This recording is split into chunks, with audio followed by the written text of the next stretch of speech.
All right, welcome again, everyone. My cat Charlie will be joining us today. Welcome, Hannah. Welcome, everybody else that's here. Um, let's see. Last week we did pros and cons, I believe. I'm still working on getting everything uploaded so y'all can see it afterwards. I was hoping that I could just upload it directly, but I can't. I'm not that smart, so I will hopefully have time to do that actually in the next hour. So you can go look at it there. Today, we're going to do the biosocial model. I was kind of hesitant to do it because, this is a DBT drop-in skills educational class, and it's primarily so people can just learn the dialectical behavior therapy skills. And those skills apply to all people, all humans. This is meant to just be kind of a supportive educational thing. And DBT was created specifically for it was for suicidal clients back in the 90s that Marshall Linehan kind of started it. And then it transitioned into being a primary therapy for borderline personality disorder. But that's not necessarily the only thing that it's for. I mean, it's definitely not the only thing it's for. And so I didn't want to focus too heavily on borderline personality disorder, which the biosocial model kind of is for. And that really is what DBT is used for most often. So if somebody is watching this, they might be interested in it. Therefore, we are going to go over the biosocial model. And my voice is a little rusty today. I'm sorry. So it is on page 14 of your books, of your handy dandy spiral notebooks. Before we get started though, let's do a little bit of a mindfulness. So we're going to, in the previous sessions, previous videos, we've done pros and cons, we did chain analysis, we did the 7 assumptions. I believe this is our 4th session. And so we're going to do the biosocial theory today. And then we're going to get into mindfulness in the next couple of videos. And then we'll probably go into distress tolerance. So let's just do a little bit of a mindfulness to get us kind of oriented into this moment. Mindfulness is present moment awareness on purpose without judgment. And it's just noticing, just your observing self. So go ahead and close your eyes if that feels comfortable. And take a couple of breaths. You're not trying to change your breath. You're not trying to modify anything. You're just noticing. Notice what it feels like to breathe in and breathe out. How your chest rises and falls.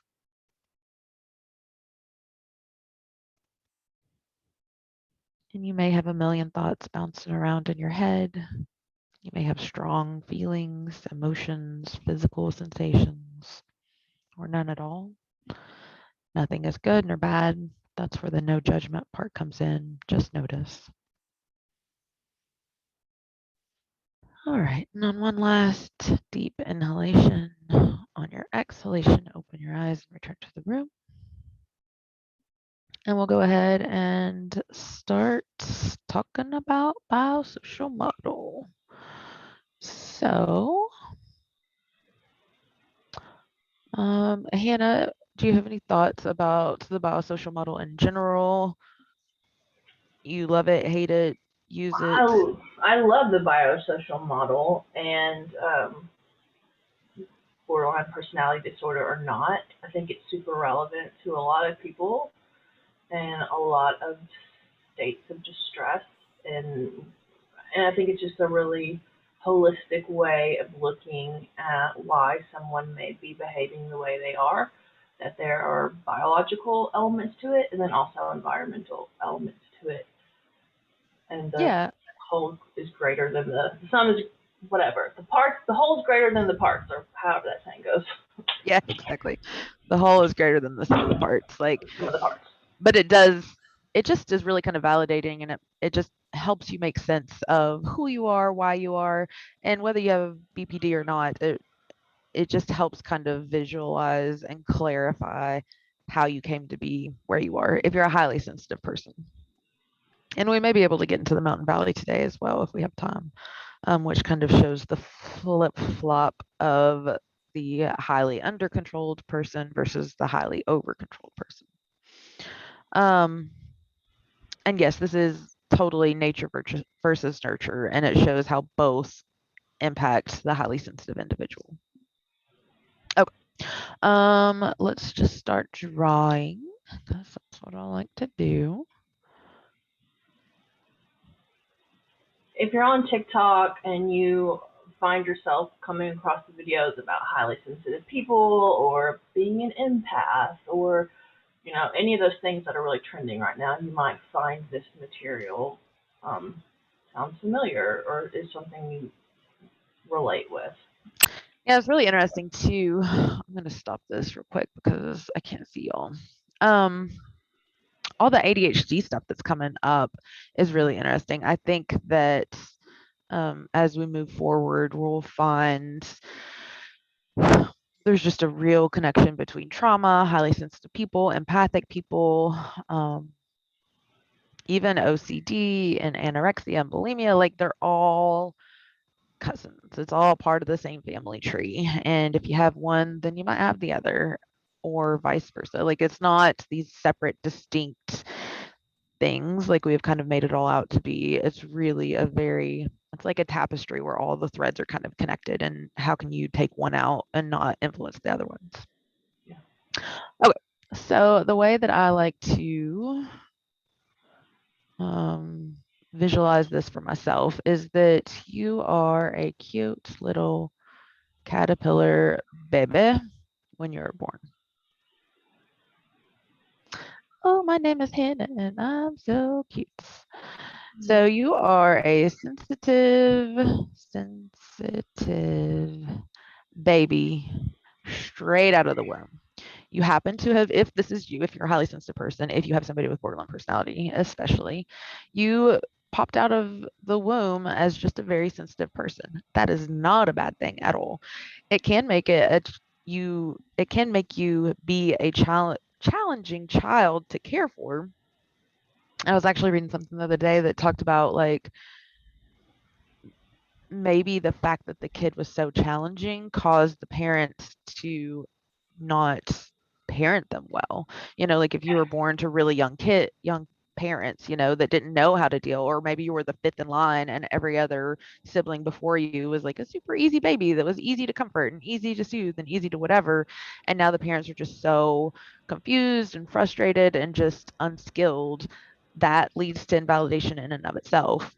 Yeah, What's your relational parents? fit is really important. Mm-hmm. In the DBT training, they talk about this story of a rose in a tulip garden. So Mm-hmm. there's these people who are tulip gardeners and they know everything about tulips and they're really great tulip gardeners. And then a rose pops up in the middle of their garden and it's not that they don't want to take care of the rose, they're trying to take care of the rose, but they only know how to take care of tulips. Mm-hmm. And, you know, in that process, the rose isn't getting its needs met. Absolutely. So I've the heard it. invalidation is not intentional always.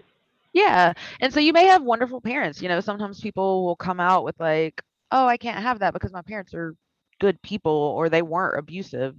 It can just be a poor fit sometimes. I've heard that analogy is like a dandelion and an orchid. And so you're in a family of dandelions and it's like, well, your brother grew up in the side of the crack in the sidewalk. Like he's fine. He doesn't need a certain temperature. He doesn't need a certain amount of water. Like everything that we've ever done for your siblings has been plenty. That's all you should need to. You don't need special care, like all of these kind of unkind, invalidating comments. But you're just an orchid, and there's nothing wrong with being an orchid, but you need a very set temperature. You need a very specific amount of water. You need a very particular environment to thrive. And maybe your parents are tulip farmers, or you grew up in a family of dandelions, and it's just a poor fit. Or maybe your family was straight up abusive. That also is definitely invalidating. Okay. So you were born the super sensitive little baby with big feelings.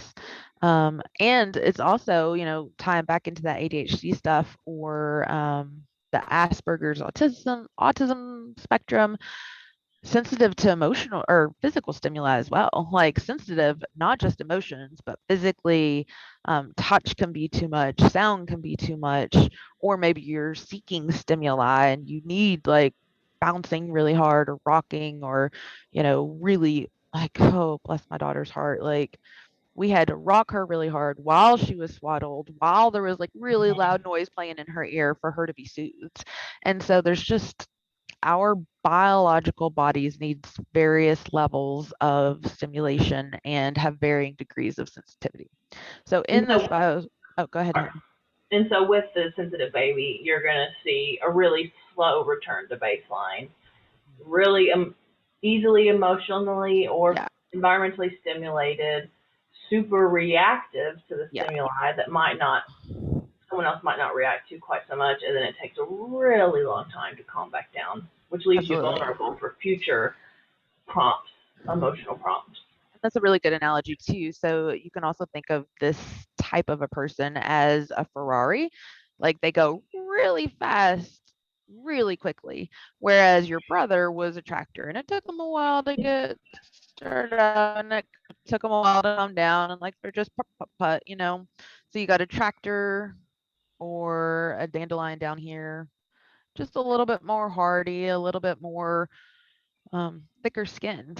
Whereas this little nugget is a Ferrari or an orchid, just very delicate, very high, takes a long time to calm down. Um, and that can be a difficult child to raise, even from the best of parents. And it has nothing to do with your worth or value, or, that will make you a very wonderful actress. It will make you a good teacher, a good therapist, or, it gives you access to more emotions than the average bear. But it's also way easier to be invalidated if you have this nature. So, this is the nature part. You're just born as a sensitive baby. But if you add into that an invalidating environment, which is what we've been talking about, your parents, this doesn't necessarily have to be whomever raised you. It can also be your school, it can be the society at large. Um, it can be, you're an LGBTQ ranged person and you grew up in a very conservative world. Invalidating.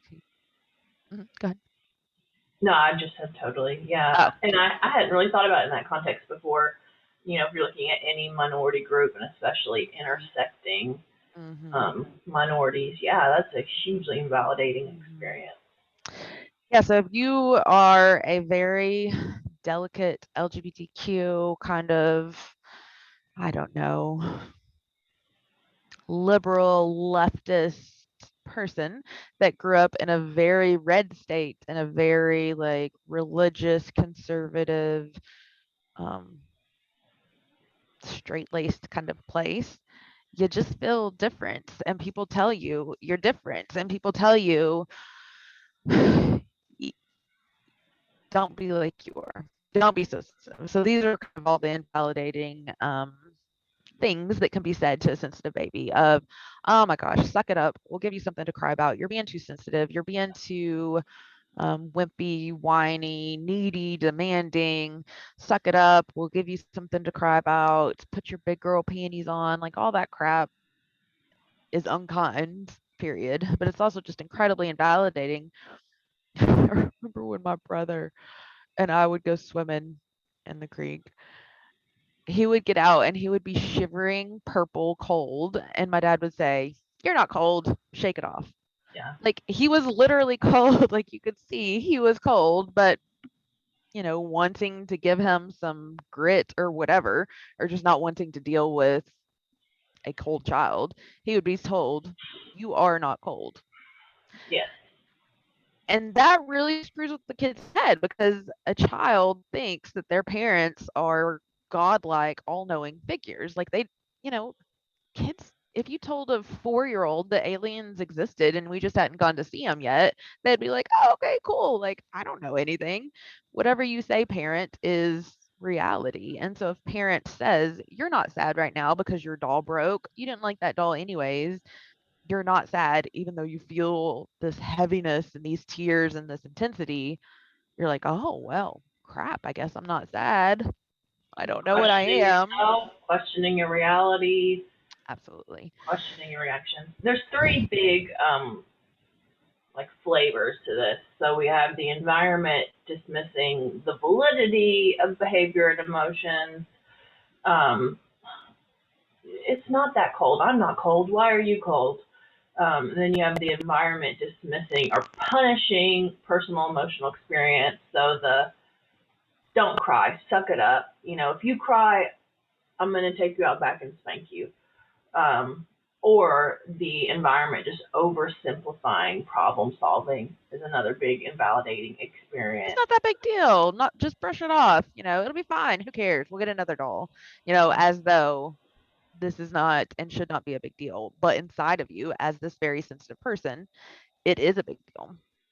And so now, 30 years later, for most of our generation, 10 years, 20 years later for some people, 50, 60 years later for some people, we know like, oh, parents are actually supposed to say, honey, it looks like you're sad right now. Your doll broke. That makes sense. I'm sad too when I lose something. I feel really heavy and I cry and this is what sadness looks like. It's okay to be sad. Let's just sit with our sadness. I will be here with you. Like that's a kind, validating, healthy response to a child with a very normal emotion. Mm-hmm. Emotions are all okay. Behaviors are not. Like I will not allow you to kick me in the face because you're angry, but I get that you're angry. I would be angry too. It makes sense to be angry. You're allowed to be angry. You can be as mad as you want to be as long as you're safe and you're not hurting yourself or others. That would be a healthy version. But instead, I'll give you something to cry about or go in your room and cry if you're going to be like that or whatever. That's all invalidating environment stuff. And that's the light version of it. If you have any kind of physical abuse, sexual abuse, emotional abuse, any kind of trauma like that or neglect, that's automatically checks the box for that nurture and validating environment. So that's nurture. So when we have these two things paired together, we will possibly get one of, and I'm going to start typing because obviously nobody can read my writing. You can possibly come out of that with a borderline personality disorder, which is a diagnostic criterion or a diagnosis in the DSM, and the criteria for it are number one, labile emotions. As an adult, you're still just real sensitive. Your emotions go up and down. You never learned what they were. You never learned how to appropriately manage them. And so you're just an emotional person. I also truly believe that eventually we will come out with a cold version of borderline personality disorder that is basically the opposite of all nine of these. And so, where the hot version of BPD is you're very emotional and labile, which just means kind of sensitive and intense. Just imagine the opposite of all of these things. And that is like the over controlled version of BPD. Not diagnostic yet, but I think it will be. So instead of labile emotions, that would be no emotions.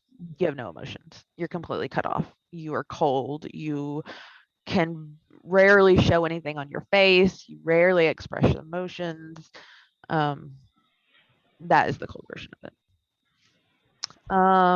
So labile emotions. I wonder, Hannah, do you know, is this in the book anywhere? Um, I I don't I don't don't think it think is. it is. That makes me wonder, like, why didn't they put this in the book? But I don't think it is. Like the biosocial theory is, but then it never really actually talks about borderline personality disorder, which is bizarre. But Marcia, what do you do? Okay, so label emotions, in particular intense anger. But again, on the cold version of that, never being angry. Um, and that intense anger obviously can look like different things. It could be that explosive, um, you know, busting somebody's car window in, but it could also be like passive aggressiveness. It could be anger that redirects towards the self, etc. I'm gonna go and look and see if they're lined up in a particular way in the DSM. Well, yeah, I was gonna say what it says in the training, but I don't know about the DSM. Yeah, you can go ahead. Okay, so in the training, they group the criteria into five main categories. So the first one are issues with emotional regulation, which is what Stephanie already said, the labile emotions and the intense anger. The next category is issues regulating interpersonal relationships. So Hmm. that's going to be like chaotic relationships, and then fears of abandonment. Fears of abandonment are the next two. And so you've got like these emotion dysregulation, these interpersonal dysregulation, this cognitive dysregulation, this identity dysregulation, and so it can be grouped into like these different kinds. So you've got labile emotions, intense anger. You've got this impulsivity, which is really just impulsivity, a means to manage those emotions. You don't know what you're having, you don't know what to do with it. It's blowing up your life. Um, it's causing chaotic relationships. You know, you get really mad and you break your ex-boyfriend's car window, and now your friends tell you that you're a hot mess and you're going to jail, and it's just this unstable, chaotic relationships.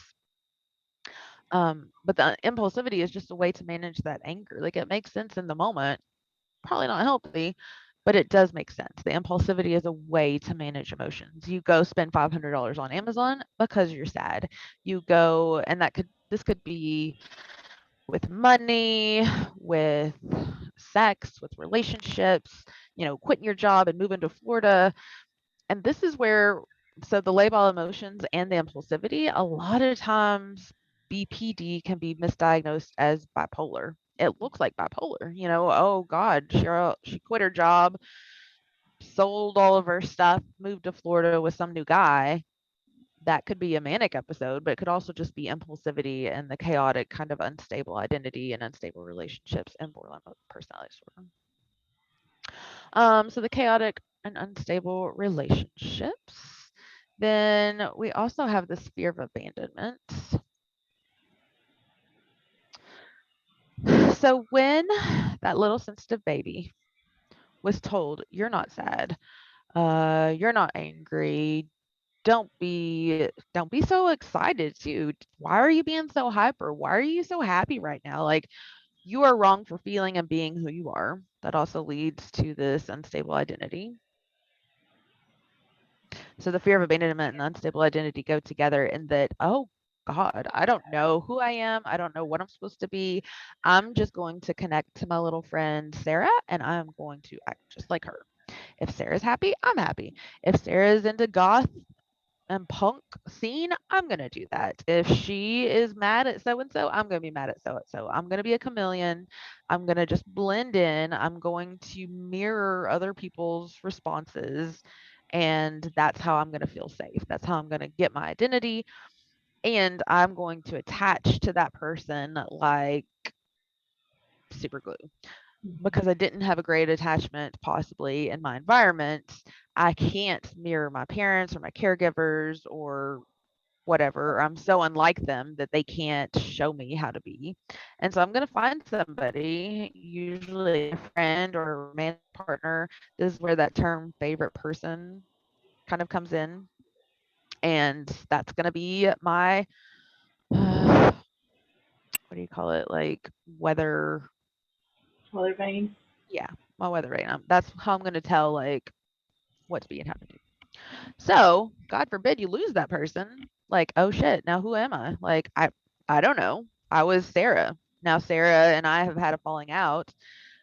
I cannot lose her, so I'm going to call her literally 500 times in a row. I'm going to do whatever it takes to get her back. I'm going to make the biggest scene ever. I'm going to totally like invalidate my own morals and values so that she does not leave me.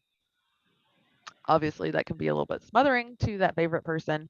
And if you've attached to somebody who is not particularly healthy, you can go down to some pretty unhealthy roads and take on some unhealthy roles And again, like you never wanted to be goth in the first place or country or preppy or whatever the particular category is. Like that wasn't your choice. That was just you were that because that gave you structure and security and a sense of self at the time. So terrified of losing a therapist, terrified of losing a friend or a romantic partner, staying in abusive relationships way too long, not having that sense of self that says, I'm better than this, I'm bigger than this, I'm going to let it go on my own accord. I know who I am without this person, without this job, without this therapist, without this friend. I can stand on my own 2 feet. All of this leads to really chronic feelings of emptiness. It just freaking sucks to be here. Like, that's not a happy life. That's turmoil and chaos. It's exhausting to either have all those really intense emotions or, like I was saying, to completely squish them. So, again, the opposites, the cold version of it would be to have no relationships, to never attach to anybody, to have such an extreme, I am this identity that you cannot verge from that at all. So the valley piece of this that we'll get into later is no emotions, no anger, no spontaneity, where impulsivity is the bad end, spontaneity and flexibility is the good end. So the over controlled, no emotions, no anger, no spontaneity, can't have relationships. They don't fear abandonment because they'll never attach in the first place. Too rigid of an identity. Chronic emptiness is still kind of the same because, again, like this is just not a pleasant place to be. A lot of times, especially, I see it different in the cold versus hot versions. Whereas in the hot suicidality, in the hot version, self-harm and suicidality or fantasizing about it can function as comfort, which is kind of bizarre, but it makes sense when you think about it. When you literally cut your arm, if you're very, very emotional, you're really, really mad, sad, scared, but you don't know what those terms even are to put on it. You're overwhelmed with emotion. If you physically harm yourself, pull your hair, hit your head, cut, burn, there's a million different ways to do it. Not advisable. It is like an extreme form of centering and grounding and mindfulness and dissociation, and it instantly drops you from that really high mountain down, and it just whoosh, the emotion's gone. Endorphins are released. Like it makes sense. It's a horribly unhealthy coping mechanism, but it makes sense. It gives you comfort to think that you're not going to be trapped in this misery forever. Again, totally counterintuitive to getting better and living a decent life. But if you have come upon that unhealthy coping mechanism, you've come upon it naturally. Like you didn't know what else to do and you accidentally hit yourself one time and it made it better. And then you were like, oh, okay, this works. I don't have any better tools. Whereas on the over controlled side, a lot of times the self harm can be for punishments and like feeling like you're releasing poison or feeling like you're um, doing the self invalidation that you kind of are just repeating from that abusive environment. People will do it because they feel really guilty. They feel like they need to be punished. It can feel like an appropriate thing to do. Never a good idea. And then the ninth one is it's kind of the most rare um, dissociation and paranoia. This is like I was saying, like you just kind of live in a different world. You shut off emotions so that you don't get overwhelmed by them. You have a live in kind of a fantasy world, or if you're just really, really, really stressed out, you kind of have like an out of body experience. And the paranoia is not necessarily like a psychotic paranoia. It's more like, I'm pretty sure everybody hates me. Taking every text that somebody sends in a conversation and reading it in the worst voice possible. assuming that all of your friends don't really like you and that for some reason they're just putting up with you. Assuming the worst. If you walk through a room, everybody's looking at you and thinking how horrible you are instead of everybody's looking at you and thinking that you're so amazing, or nobody's looking at you. It's just this general paranoia of kind of you against the world, not feeling supported, not assuming the best. But it can get over into the realm of like actually kind of hearing, seeing, feeling things. And that's where the term borderline comes. It's in on the border of neuroses, which is just kind of like general crazy, versus psychoses, which is like hardcore seeing things, hearing things, believing things that the rest of the world doesn't believe exists. And so it's a really crappy name. That doesn't make sense at all. They call it emotion dysregulation disorder in Europe, I think, which is a much more appropriate and understandable term. Mhm. So to have a technical diagnosis of borderline personality disorder, you need 5 of these 9 criteria. So if you check off 5 of these for any period of time, a social worker, psychologist, psychiatrist, I think those are the only 3 really that could give you a technical diagnosis of it. The good thing, and what unfortunately and ironically a lot of people in the mental health field don't realize, is you can grow out of every single one of these. You can get your emotions under control. You can stop having such extreme anger. You can stop being so impulsive. You can get your relationship stable. You can lose this fear of abandonment. You can gain a sense of identity. You can lose this chronic emptiness. You can stop doing self harm and suicidality. You can let go of the dissociation and paranoia, and you can grow out of it. You can skill your way out of it. Like if you had been taught a healthy way to manage your sensitivity and your emotions as a child, you wouldn't have these 9 things or 5 of the 9 things. And so there is a ton of hope and there's a ton of reason to be glad that you have this diagnosis versus something that is more concretely biological, like schizophrenia. Um, this you can get out of with skills. It's hard. It's really hard, and it takes the entire book, and it takes a lot of support, and it takes a therapist who really knows what they're doing if you have a strong case of this. But you absolutely 100%, in my belief, can move beyond this if this is what's going on. And so a lot of times when people see this and hear this, it's really validating and comforting to be like, oh my God, like I'm not just crazy. I'm not just a horrible person. That plus that equals that. It makes perfect sense. And there's a way out. Hannah, do you have thoughts and feelings to share about this? Um, no, I could elaborate on things you said, but you did covered everything. Okay. Let's see. What else do we want to talk about that? I'm trying not to leave it on the whiteboard the whole time because I don't think it shows up well. But I also haven't really watched these videos, so I need to go do that. Remember that trauma is absolutely, this is chronic or complex CPTSD in its more extreme forms. Um, and God love your parents or your grandparents or your whomever raised you or whatever environment you were raised in. Um, they may very well have been doing the best they could and they just didn't know better.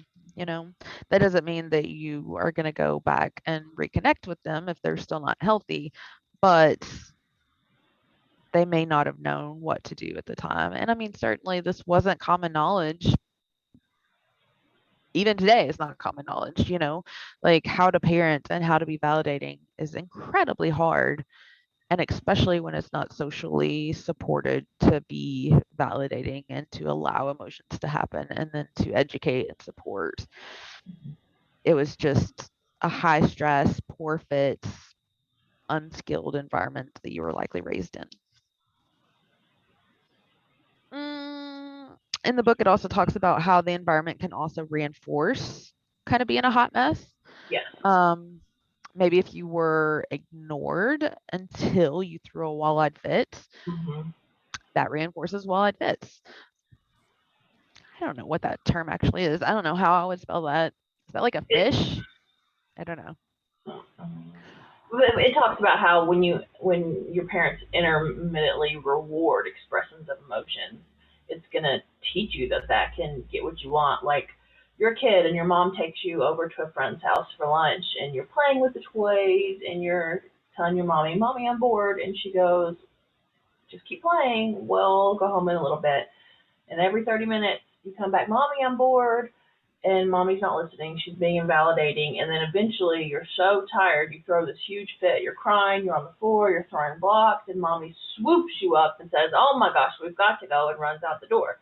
That teaches little to the baby that big expression to get you what you want. Yeah, right? You were healthily communicating and you were being ignored, and now you blow up and get your needs met.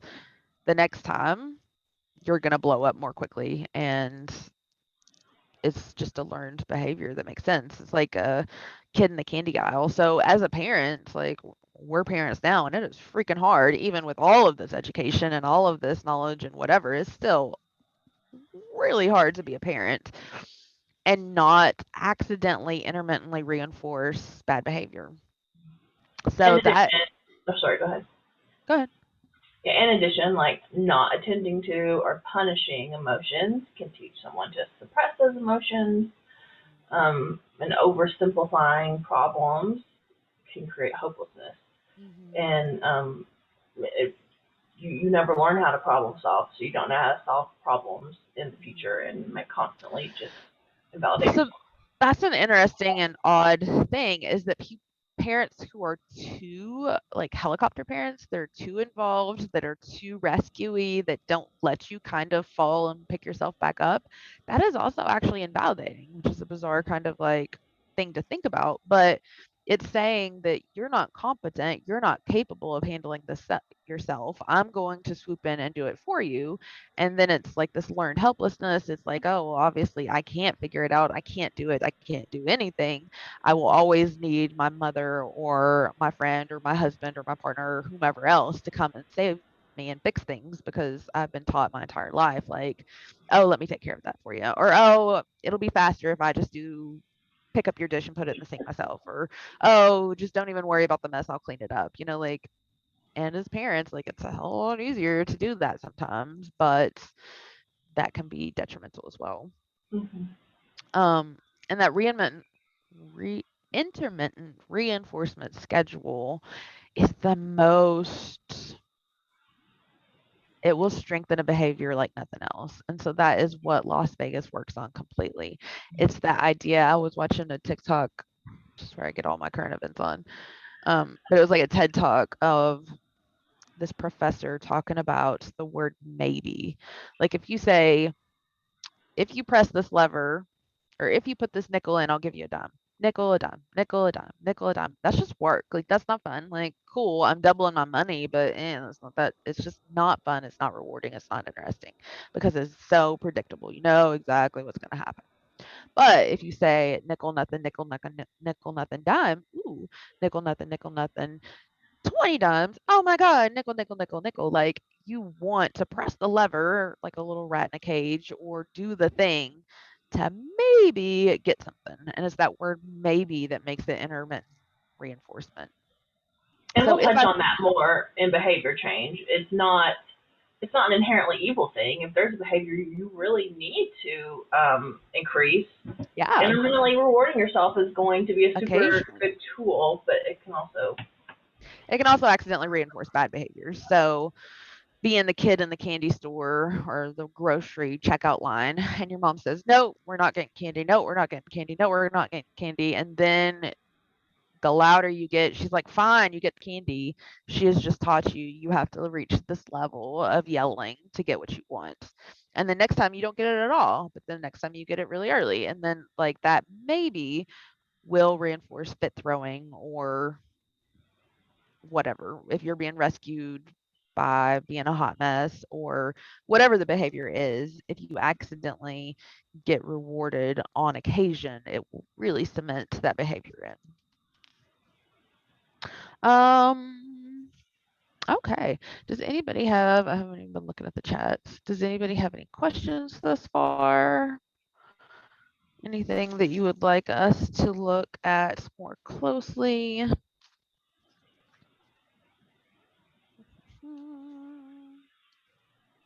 I think that we're pretty good on the biosocial Mm-hmm. model.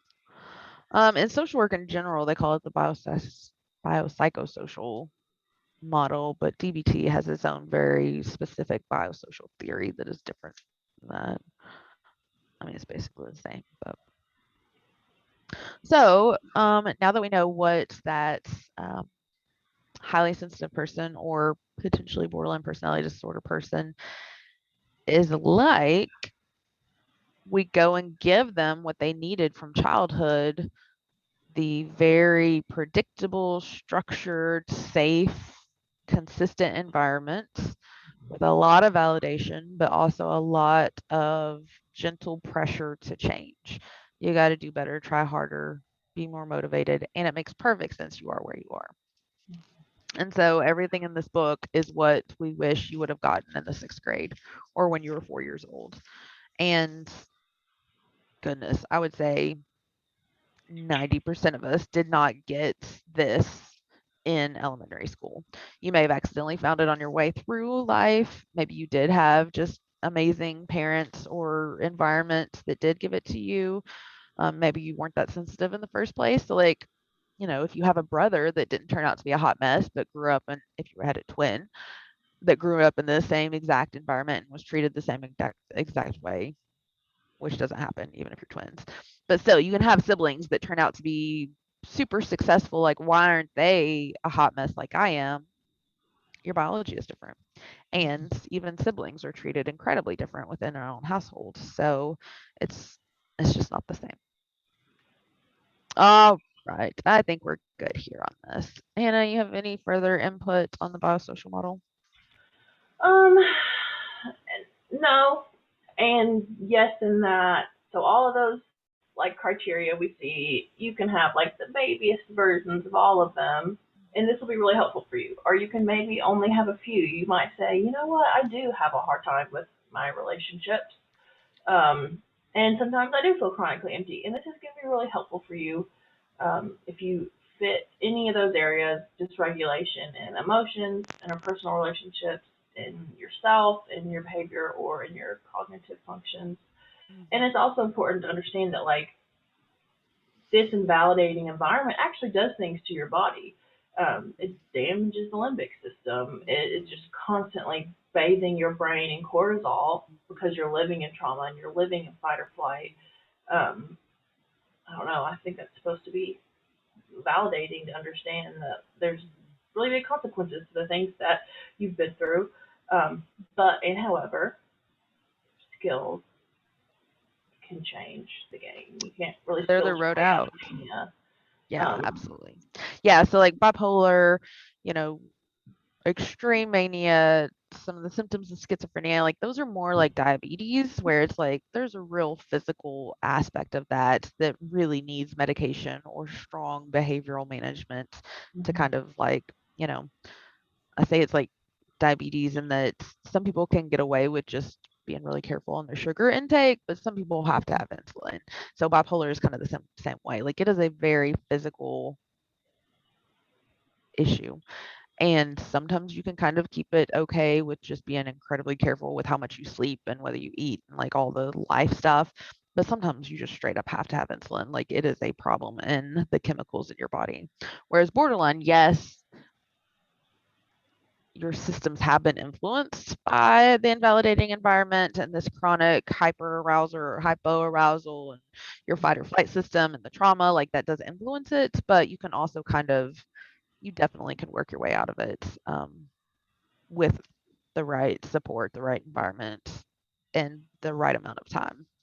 And medications can definitely help that. So I'm not saying that you shouldn't take medications on this, but um, skills are really, it's just a skills deficit. You mhm. just don't know how to handle what's inside of you. And once you learn, you can live a really good life that's worth living. So that's the goal of the whole book. Okay. Thanks, Hannah. And thanks everybody that has attended. I will work to get this posted as soon as possible and same place, same time next week. And we will get into mindfulness skills then. Bye, everybody. Like,